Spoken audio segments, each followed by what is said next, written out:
যাত্রাবাড়ী মাদ্রাসার পরিচালক মাওলানা মাহমুদুল হাসানের নেতৃত্বে জাতীয় কাউন্সিল গঠনের একটি প্রস্তাব গৃহীত হয়েছে কওমি ধারার আলেমদের জাতীয় পরামর্শ সভায়।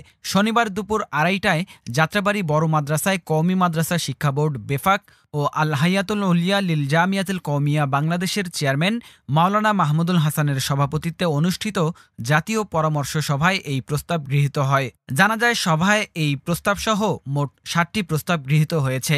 সভায় হেফাজতে ইসলাম বাংলাদেশের মহাসচিব ও ইসলামী আন্দোলন বাংলাদেশের আমিরসহ উপস্থিত ছিলেন দেশের শীর্ষস্থানীয় ওলামায়ে কেরাম। সভায় গৃহীত ৭ প্রস্তাবনায় বলা হয়, দেশের চলমান পরিস্থিতিতে রাষ্ট্র সংস্কারের অংশ হিসেবে সংবিধান সংস্কারে ইসলাম বিরোধী কোনো পদক্ষেপ গ্রহণ করা যাবে না এবং সংবিধানসহ প্রতিটি কমিশনে উলামায়ে কেরাম ও ইসলামী চিন্তাবিদদের অংশীদারিত্ব নিশ্চিত করতে হবে। শিক্ষা সংস্কার কমিটিতে ইসলামী চিন্তাবিদ, কারিকুলাম ও সিলেবাস বিশেষজ্ঞ অন্তর্ভুক্ত করতে হবে। সংস্কারের সুযোগে পাশ্চাত্য বিভিন্ন মতবাদ, ট্রান্সজেন্ডার, এলজিবিটিকিউ, উগ্র নারীবাদ, সর্বধর্মবাদ ইত্যাদি অনুপ্রবিষ্ট করা যাবে না। মহানবী সাল্লাল্লাহু আলাইহি ওয়াসাল্লামের শান ও মান এবং খতমে নবুয়ত সমুন্নত রাখার জন্য আইন পাশ করতে হবে। রাষ্ট্র, সমাজ ও সরকারের প্রতিটি ক্ষেত্রে শতকরা ৯২% মানুষের বিশ্বাস, মূল্যবোধ ও সংস্কৃতির মূল্যায়ন করতে হবে।